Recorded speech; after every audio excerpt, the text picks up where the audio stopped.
नमस्कार दोस्तों, राकेश में से आप सबका स्वागत है।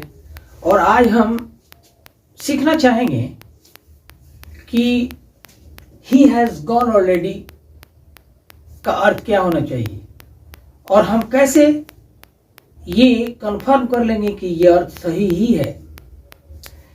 He has not submitted the form yet, इसका अर्थ क्या होना चाहिए, ये कौन सा टेंस है, हम कैसे इसका अर्थ सही सही बता लें, ये हम आज सीखेंगे। ऑलरेडी, येट, टिल नाउ, सो फार, सबका लगभग एक ही अर्थ है कि अब तक, अभी तक। तो वो कौन सा टेंस है जिसमें इन शब्दों का प्रयोग अक्सर होता है? कौन कौन से शब्द हैं ये? ऑलरेडी, येट, टिल नाउ, सो फार। और ये कौन सा टेंस है? तो ये टेंस है। वैसे ही हैज गॉन ऑलरेडी, वह जा चुका है, इसका अर्थ ये हुआ अब वह जा चुका है। He has not submitted the form yet, उसने अपना फॉर्म अभी तक जमा नहीं किया है। You have not completed till now, अब तक तुमने पूरा नहीं किया है। She has done her duty nicely so far, अब तक उसने अपना ड्यूटी अच्छे तरीके से किया है, इत्यादि। तो हम ये जितने सेंटेंस बोले थे ये सब प्रेजेंट परफेक्ट टेंस के सेंटेंस हैं। आता है अब सवाल कि कोई भी हिंदी का वाक्य हो या इंग्लिश का वाक्य हो, उसको हम कैसे पहचाने कि वो प्रेजेंट परफेक्ट का है और उसका अर्थ, हिंदी अर्थ, अगर इंग्लिश सेंटेंस है तो उसका हिंदी अर्थ क्या होगा, हिंदी अगर कोई सेंटेंस है तो उसका हम अंग्रेजी अनुवाद कैसे करें, इसी पर हम विस्तृत बात आज करने के लिए आपके सामने हाजिर हैं। और मैं आपसे रिक्वेस्ट करूंगा कि आप चैनल सब्सक्राइब करें और थोड़ा समय बिता लें हमारे साथ। और मैं आपको उम्मीद दिलाता हूं कि आपको बात समझ में आएगी। और उनके लिए जो इंग्लिश सीखना चाहते हैं, वो कोई क्लास हो, कोई वर्ग हो, ये माने नहीं रखता। तो आइए हम देखते हैं कि कोई भी, पहले हम पहचान के बारे में बात करते हैं कि कोई भी टेंस प्रेजेंट परफेक्ट है, ये हम कैसे से जानेंगे। तो अगर हिंदी वाक्य दिया हुआ है तो उसमें हम क्रिया को ढूंढेंगे और क्रिया शब्द के अंत में जो ना होता है ना, उसको हटा करके ना के साथ, ना के बाद क्या हो, तो दिए हिंदी वाक्य के क्रिया के अंत में या है, ई है, ये है में से कोई एक, अथवा चुका है, चुकी है, चुके हैं इत्यादि शब्द अगर हों दिए गए हिंदी वाक्य की क्रिया के अंत में, तो वह वाक्य प्रेजेंट परफेक्ट का होने की संभावना 90% है। अब सवाल कि अगर वो प्रेजेंट परफेक्ट है तो उसका हम हिंदी अनुवाद कैसे करें, इस पर मैं बात करूंगा। और उसके लिए एक शॉर्टकट मेथड ये कि अगर सब्जेक्ट मतलब कर्ता सिंगुलर है, एक वचन है, तो हैज लगाइए। अगर कर्ता सब्जेक्ट बहुवचन है, प्लुरल है, तो हैव लगाइए। और उसके बाद जो उसमें मुख्य क्रिया है उसका थर्ड फॉर्म दीजिए, तीसरा रूप दीजिए। और उसके बाद यदि ऑब्जेक्ट है तो दें, अन्यथा न दें। यही हिंदी से अंग्रेजी बनाने का नियम हुआ। एक बार और कि सब्जेक्ट सिंगुलर तो है, सब्जेक्ट प्लुरल तो है, उसके बाद जो मुख्य क्रिया है उसका वर्ब 3 मतलब V3 मतलब तीसरा रूप, और उसके बाद ऑब्जेक्ट है तो दें, अन्यथा न दें। ऐसे हम कुछ सेंटेंस आपके सामने पेश करने वाले हैं। और ये बात कर लिया जाए कि ये 4 प्रकार के शब्द ऑलरेडी, येट, टिल नाउ, सो फार, इन शब्दों का लगभग एक ही अर्थ है कि अब तक। और प्रेजेंट परफेक्ट में ये शब्द लगभग इनका प्रयोग किया जाता है और कभी कभी नहीं भी होता है, लेकिन अक्सर ये शब्द का प्रयोग किया जाता है। हम देखते हैं कुछ हिंदी के वाक्य लेते हैं और उनका अंग्रेजी अनुवाद करते हैं। उसके बाद आगे बढ़ते हुए हम ये देखते हैं कि सेंटेंस का नेगेटिव किस तरह से होगा और इंट्रोगेटिव में फर्स्ट टाइप का और सेकंड टाइप का सेंटेंस हम कैसे बनाएंगे। कुछ उदाहरण लेकर के अगर हम देखें तो शायद बात क्लियर हो। गाइस, तो हम कुछ वाक्यों पर विचार करते हैं और चेक करते हैं कि ये क्या प्रेजेंट परफेक्ट है या नहीं। अगर है तो उसका अंग्रेजी अनुवाद भी करते हैं। पहला सेंटेंस हमने ले लिया, सूरज निकल चुका है। सूरज का निकलना क्रिया है और सूरज के निकलना अंत में चुका है आ गया, क्रिया के अंत में चुका है और इसलिए ये प्रेजेंट परफेक्ट है। तो हमने नियमानुसार पहले सब्जेक्ट रख दिया, सूरज सब्जेक्ट है, करता है, और आकाशीय पिंड और दुनिया में जो अकेला है उसके साथ द का प्रयोग करना चाहिए। जैसे सूरज दुनिया में एक ही है और इसलिए द सन कहे, और ये सिंगुलर है इसलिए उसके बाद हैज लगाते हैं। और सूरज के निकलने की अंग्रेजी है एराइज। एराइज शब्द होता है मतलब निकलना, ARISE, और इसका दूसरा रूप एरोज होता है और तीसरा रूप एराइजन होता है। तो हमने सूरज निकल चुका है इसके लिए अंग्रेजी लिखना होगा द सन हैज अराइजन। दूसरा सेंटेंस कि मैंने ताजमहल देखा है। देखना क्रिया है और देखने के अंत में या है आ गया, पहचान लिया हमने कि तब ये प्रेजेंट परफेक्ट है और इसलिए सब्जेक्ट आई, मैंने देखा है। तो आई और यू को हम जानते हैं कि बहुवचन माना जाता है, तो आई के साथ हम हैव लगाएंगे, आई हैव। और देखना की अंग्रेजी सी है और सी का तीसरा रूप सीन, सी सॉ सीन। तो I have seen the Taj Mahal. कोई भी बिल्डिंग जिसका महत्व ऐतिहासिक हो उस नाम से पहले द का यूज होता है, तो द ताजमहल करना चाहिए। तो इस तरह से मैंने ताजमहल देखा है, इसका अंग्रेजी होगा I have seen the Taj Mahal. अगला थर्ड सेंटेंस ले लीजिए, शिक्षक ने पाठ पढ़ा दिया है। पढ़ाना क्रिया है और इस पढ़ा देना के अंत में या है आ गया, तो ये प्रेजेंट परफेक्ट है और इसलिए हमने पहले सब्जेक्ट रखा। सब्जेक्ट है शिक्षक, द टीचर, और ये सिंगुलर है तो हैज होगा। और पढ़ाना के लिए अंग्रेजी है टीच, TEACH, टीच मतलब पढ़ाना। इसका दूसरा और तीसरा रूप होता है टॉट, TAUGST। तो हमने क्रिया का तीसरा रूप टॉट रखा और उसके बाद कर्म है पाठ। क्या पढ़ाया है? तो पाठ, मतलब शिक्षक ने पाठ पढ़ा दिया है। इसमें सब्जेक्ट शिक्षक, पढ़ाना क्रिया और पाठ ऑब्जेक्ट मतलब कर्म है, तो कर्म को द लेसन को बाद में। तो इस तरह से the teacher has taught the lesson, शिक्षक ने पाठ पढ़ा दिया है का अंग्रेजी अनुवाद। अगला सेंटेंस, बारिश रुक चुकी है। इसमें कौन रुकी है? बारिश। बारिश करता है, रेनिंग उसके लिए लिख दिया। तो ये एक वचन है, सिंगुलर है इसलिए है लगाया। और रुकने के लिए स्टॉप होता है, तो स्टॉप का तीसरा रूप स्टॉप, रेनिंग हैज स्टॉप। हमने इस तरह से साधारण रूप से ट्रांसलेशन अंग्रेजी अनुवाद कर दी। अब हम इसके बाद देखते हैं कि नेगेटिव और नेगेटिव और इंट्रोगेटिव सेंटेंस। अब बात कर रहे हैं हम नेगेटिव और इंट्रोगेटिव सेंटेंस की। अफर्मेटिव सेंटेंस जैसे कि सूरज निकल चुका है हमारे सामने है, और जिस तरह से हमने नियम के बारे में भी देखा कि इसकी अंग्रेजी होना चाहिए पहले कर्ता द सन, उसके बाद हैज दिया क्योंकि कर्ता सिंगुलर है, और तब क्रिया का तीसरा रूप एराइज मतलब निकलना, और इसका तीसरा रूप एराइजन मतलब द सन हैज एराइजन। अब अगर नेगेटिव बनाना हो तो नेगेटिव अक्सर सहायक क्रिया के साथ नो या नॉट का प्रयोग होता है।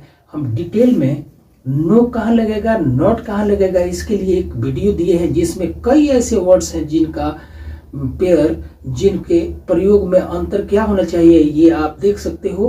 हम हर वीडियो के साथ सारे वीडियो का लिंक हम देते जा रहे हैं। तो किसी पर्टिकुलर वीडियो को आपकी आवश्यकता अनुसार अगर देखना चाहते हैं तो आप देख सकते हैं।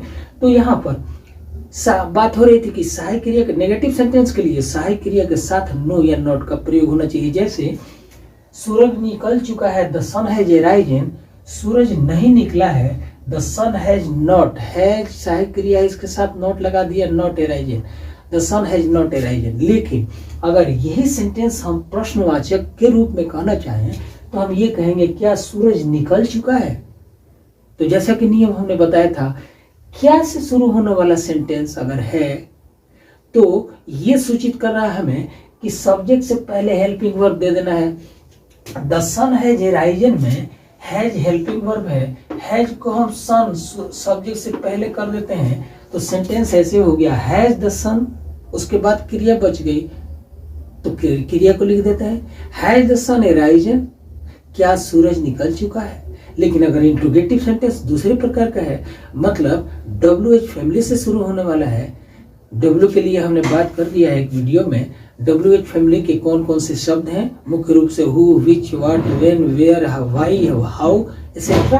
तो यहाँ पर सूरज क्यों नहीं निकला है, तो इसमें हम है से पहले WH फैमिली का ये वर्ड क्यों नहीं, क्यों के लिए वाई लगा देंगे तो सेंटेंस इस तरह से हो गया why has the sun not arisen. इस तरह हम प्रेजेंट परफेक्ट में थोड़ा सा केयरफुल रहे तो अफर्मेटिव सेंटेंस, नेगेटिव सेंटेंस और इंट्रोगेटिव सेंटेंस के दोनों फॉर्मेट को बना सकते हैं। और इसलिए हम आपके सामने कुछ सेंटेंस दे रहे हैं और आपसे बनवाएंगे, लेकिन उसका उत्तर जस्ट बाद थोड़ा वेट करके आपके सामने रहेगा और आप चेक कर लीजिए कि कितना सही बनाया है, कितना गलत बनाया है, आपने कितनी केयरफुल्ली वॉच किया है और ध्यान दिया है, इसका पता लग जाएगा। तो आइए बढ़ते हैं आगे।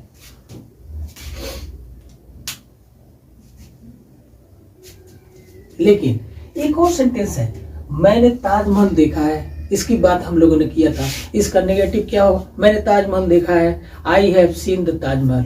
नेगेटिव क्या होना चाहिए, मैंने ताजमहल नहीं देखा है, I have not seen the Taj Mahal. इसका इंट्रोगेटिव हम ऐसे कहते हैं, क्या तुमने ताजमहल देखा है, have you seen the Taj Mahal. तुमने ताजमहल क्यों नहीं देखा है, या कब देखा है, या कैसे देखा है, या कहाँ देखा है। तो where have you seen the Taj Mahal. Present perfect में एक बात मैं शायद छोड़ रहा था, अगर हम ये कहें कि I have seen the Taj Mahal तो इस सेंटेंस का अर्थ तो हम लोग यही देख रहे हैं कि मैंने ताजमहल देख लिया है। लेकिन प्रेजेंट परफेक्ट का ये सेंस होता है कि भाई काम खत्म हो चुका है, लेकिन कब से कब तक काम हुआ इसके बारे में कोई इंफॉर्मेशन नहीं होता है। लेकिन यहाँ पर अगर हम कहें कि मैं I have seen the Taj Mahal, मैंने ताजमहल देख लिया है, तो प्रेजेंट परफेक्ट ये भी सूचित करता है कि मैंने ताजमहल देख लिया है, अब देखने की जरूरत नहीं है। मतलब मैंने I have seen the Taj Mahal का अर्थ ये भी होना चाहिए, आई हैव टेकन माई मील, मैंने भोजन कर लिया है, मतलब अब मुझे भोजन की करने की जरूरत नहीं है। I have written a letter, मैंने पत्र लिख दिया है, इसका अर्थ ये है कि हम कहना चाहते हैं कि अब मुझे पत्र लिखने की जरूरत नहीं है, लिख दिया। तो कुछ सेंटेंस आपके सामने प्रस्तुत है, आप वॉच करें। तो गाइस ये रहे सेंटेंस और कुछ शब्दों के, डाउटफुल शब्दों के हमने अंग्रेजी दे दिए हैं। पहला सेंटेंस हम दे रहे हैं, चांद बादलों में छुप गया है, बादल के लिए क्लाउड होगा और चांद के लिए मून, और छुपना की अंग्रेजी है हाइड। आप बनाएंगे और तुरंत कुछ क्षण बाद आप देखेंगे, चेक करेंगे, हम आपको इसका ट्रांसलेशन दे रहे हैं, अनुवाद दे रहे हैं। दूसरा है बारात आ गई है, बारात के लिए अंग्रेजी है मैरिज प्रोसेशन। देश, अगला बांसुरी वाला बांसुरी बजाया है, बांसुरी वाला के लिए आप लिखेंगे फ्लूट मैन, और बांसुरी बजाना प्ले ऑन फ्लूट लिखेंगे। अगला है चौथा, जादूगर तमाशा दिखाया है, हाय कर दीजिए, जादूगर ने तमाशा दिखाया है।